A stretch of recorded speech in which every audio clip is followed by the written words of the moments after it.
I feel nauseous, believe me. Never had a lot of shit come easy. Had to work hard, struggle just to be me. Had to rise up just so they could see me.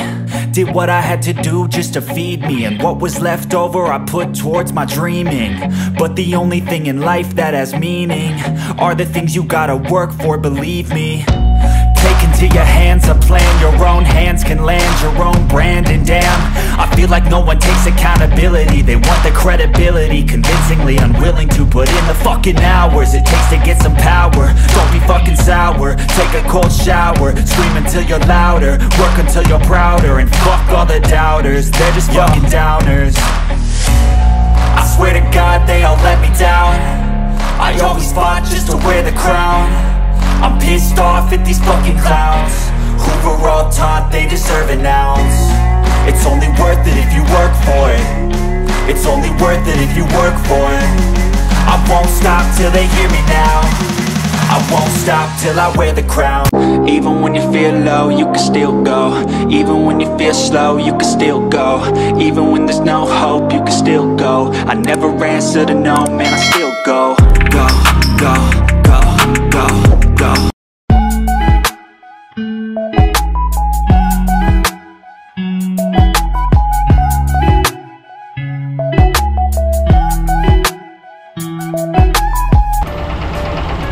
Yo, what's up? Sa magandang araw ulit sa inyo mga kapiskada. So nga guys, for today's video, samahan nyo ako ngayong araw. At sobrang excited ako na may pakita sa inyo yung nasa likuran ko. Ayan, kung makikita nyo.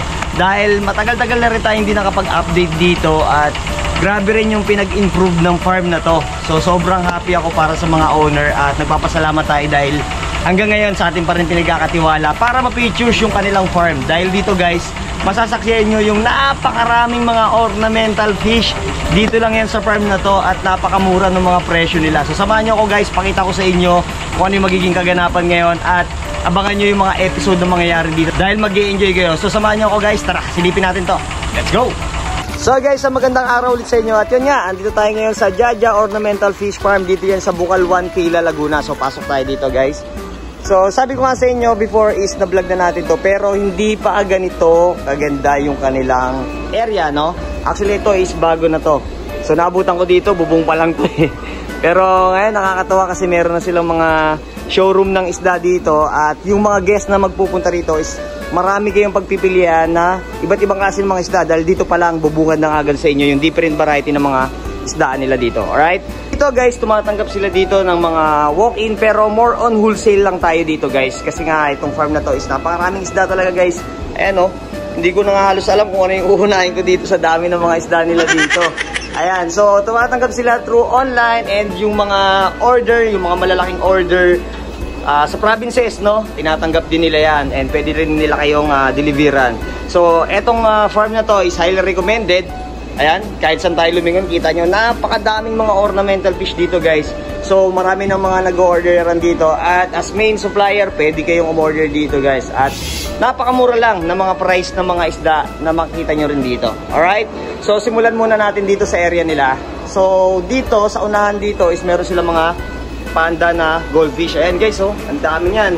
So kung order nyo lang guys dito is talagang maramihan, magsasawa kayo dito. Ayan, ito yung mga iba-ibang color. May mga panda muro pa sila dito. Ayan.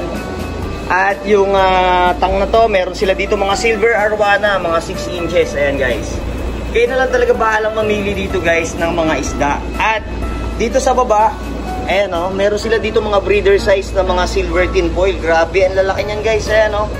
So again guys, yung price, hindi ko muna mai-state sa inyo dito, masasabi yung mga price dahil marami rin silang ginagawa. At dahil sobrang busy nila, nag-harvest pa sila dun sa likod kasi nga bukas is sale. So hindi na natin maaabala. Pero yung mga price na nandito sa kanilang mga tank dito is malalaman nyo naman yan dyan sa page nila. Dahil merong admin na sasagot sa inyo. Alright? So pakita ko muna sa inyo yung mga pwede nyong abutan dito pag nagpunta kayo. Dito guys, meron tayong mga platy. Ayan. Dami na ito guys, ayan o. May mga Mickey Mouse platy pa, ayan. Kayo na lang talaga mananawa dito guys, ayan o. Grabe, libo-libo yung mga isda na makikita nyo dito. May mga green danyo, ayan. Alright, ang dami yan guys o.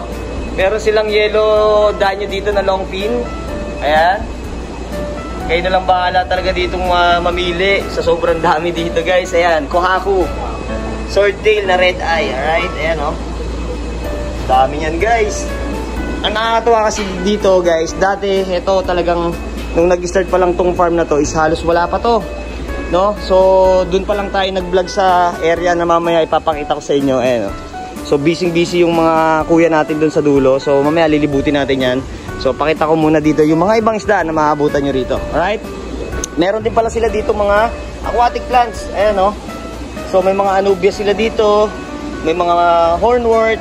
Ayan, marami kayong pagpipilian dito guys. At dito open sila guys ng 7 to 5 PM, no? Daily yan, Monday to Sunday. Alright, meron din sila dito mga ping pong goldfish. Ayan, no? Malalaki din yung mga ping pong nila dito guys. Mukha lang maliliit sa video yan, pero malalaki yan guys, no? And dito meron tayong malalaking silver arowana na 10 to 12 inches. Ayan. Ang dami nilang arowana dito guys. Ayan, no? So reminders lang sa mga mag-aalaga ng mga arowana natin, no? Kailangan meron talaga kayong magandang tank before kayo mag-alaga niyan. Alright? Tapos dito meron naman silang mga rancho. Ayan, no? Maganda rin ng mga rancho nila, oh. Alright. So again guys, kung naghahanap kayo ng supplier, no? Kung kayo ay mag-start ng small business like small pet shop, pwede kayong sumadya dito. Speaking guys ng Glowfish Tetra nila dito, grabe ito, puro jumbo. Pakita ko sa inyo, ayan. Meron silang yellow dito na Glowfish Tetra. Halos blue lang ata yung walang kulay na andito nakita ko. Pero dito guys, ang lalaki ng mga glowfish nila dito. Ayan, oh. Grabe, napaka-solid. Meron pa tayo dito mga, ayan, green na glowfish. Ayan, oh. Napaka-solid yan guys. Ito pa, may red. Ayan. So, ang dami nilang stocks ngayon dito. Tamang-tama sa 3-day sale na pagpunta nyo dito guys. Marami kayong may isda na aabutan. Ito pa, may purple pa. Ayan, oh. Dami yan guys. Sa mga mahilig ng small fish dyan, red tuxedo, ito. Grabe, ganda din niya ito guys. Ayan, oh. Tapos eto naman, meron din silang mga red barb. Ayan, oh, grabe, ang ganda. At ang dami. Ayan guys. Nakakatuwa. So bagay na bagay ito sa mga planted setup. Etong klase ng mga isda na to. Ito nauuso to ngayon kasi bihira lang din natin makita to. Ayan yung mga bagong labas ng isda ngayon sa ornamental fish. Red barb. Green Sumatra. Ito. Ayan. Pwede kasi silang pang community at mga peaceful tong mga isda na to. Pag sinama niya doon sa mga different variety ng mga small fish. Ito pa, may green barb. Ayan, oh, grabe, ang ganda, oh. Napaka-solid. Ayan, meron pa silang leopard blue na danyo. Ayan guys. So tansya ko dito sa area pa lang na to, sa bunga na to, halos mga nasa 100 klase na ng isda yung makikita nyo dito pa lang sa bungad na to, no? And then meron tayo ditong black diamond stingray na female. Ito siya, malaki. Ito guys. Tapos merong super high back na arowana. Ito pa yung isa. Ito naman yung male na black diamond stingray. Ang laki. Alright. So check naman natin yung mga ibang isda dito sa likod. Dito guys sa pangalawang row, check natin yung mga isda nila dito. So meron tayong mga nakita dito, mga peacock bass. So ito yung pangalan nila. Ayan, Sikla Singu. Tapos ito naman yung isa, Pinima. Ayan, oh, ito. So around mga 3 inches yung size ng mga yan. Alright. So more on parang monster fish yung area na to. Monster fish yung nakalagay dito. So meron ditong alligator gar. Around mga 3 to 4 inches. Ayan, oh. So sa mga mahilig mag monster fish, pwede kayong pumunta dito at mag-check ng mga available nila dito. And by the way guys, sa mga magtatanong regarding sa wholesale, no?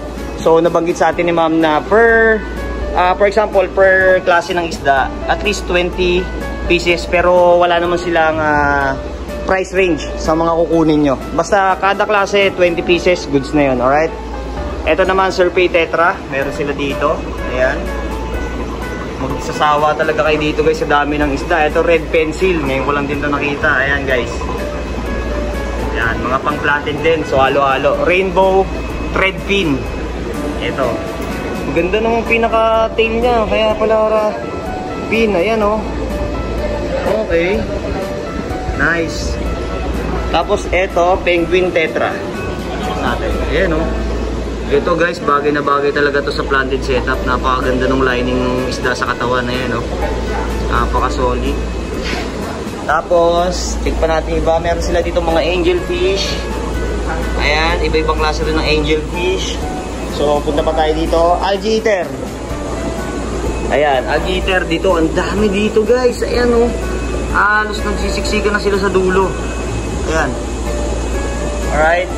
Check pa natin. Ito naman yung golden na algae eater din. Ito. Tapos, dito may black neon sila. Ayan o. Grabe, ang gaganda din. Check pa natin. Uy, meron tayong nakita dito na pufferfish. Ayan, marami lagi sa atin nagtatanong kung saan merong freshwater na pufferfish. Ito guys, meron silang mga available dito.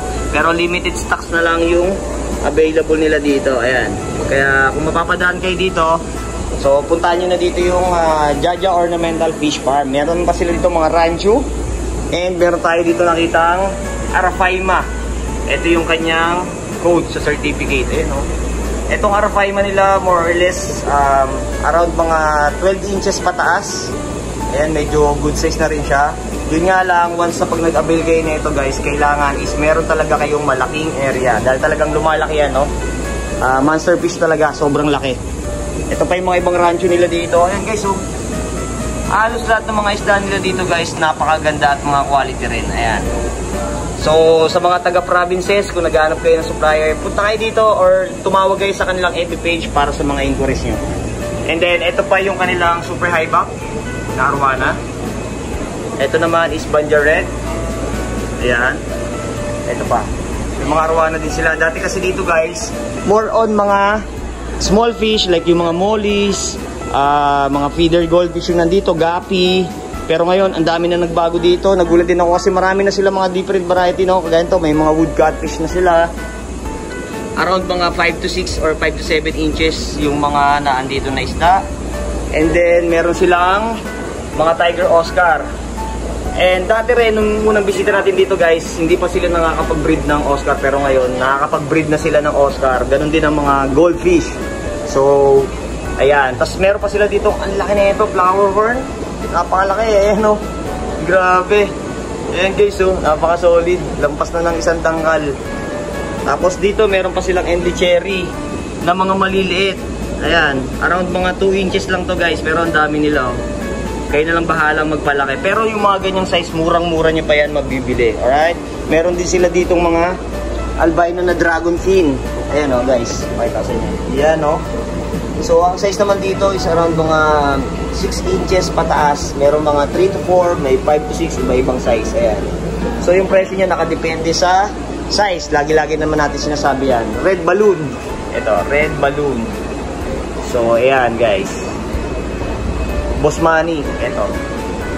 Ganda din, oh. Solid. And meron din sila dito mga discus fish. Ayan, oh. Ganda rin ang mga kulay ng mga discus nila dito. Ito dati wala pa talaga ito dito. Ngayon meron na rin agad sila, oh. Alright. And meron sila dito mga torpedo barb. Ayan, oh. So alis, ang dami rin talaga nadagdag dito sa farm na to, no? At nakakatawa din kasi nga malaki na din yung in-upgrade, especially ng area. Dahil nabanggit ko nga sa inyo na napakasimple lang yung farm nila dati. So ang laki na rin ng improvement. Pero pa tayo nabutan dito ng mga clown loach, no? May mga 2 to 3 inches. Ayan, ang dami rin dito guys, eh, no? Yan. Ito yung mas malalaki naman ng mga spotted gar. Ayan. Monster fish din, alright? So dito, check natin yung nasa kabilang section. Pakita ko lang sa inyo guys dito, sa area.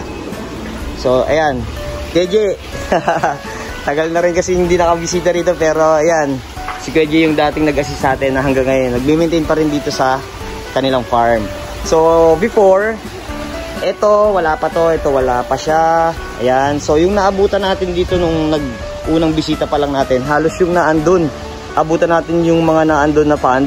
So yung malaki na yon, parang 5 pond yung nandun, mahaba. No, para siyang mga Olympic size na swimming pool. And then ito, so ito mga bago na to. Pero naabutan ko na rin to, mga kinoconstruct pa lang before. Pero ngayon, nakakatuwa kasi ang dami ng additional fish. Mas marami ng mga nabibreed sila and marami na silang in-offer sa mga hobbies, no? So mamaya papasukin natin yan. Alright? Tumulay na tayo sa gitna, guys. Mainit. Ito, dito. Para mas makita natin yung mga ibang klase. Dito, ayun, glowfish pa rin. Ang dami. Ito, yung mga angelfish. Ito, yung mga halos maliliit pa. Ayan, oh, ang dami rin. Then dito, meron namang goldfish. Uy, ang ganda ng mga goldfish nila dito. Ayan, guys. Medyo maliliit lang ng konti. Pero ito yung mga nabibreed na nila.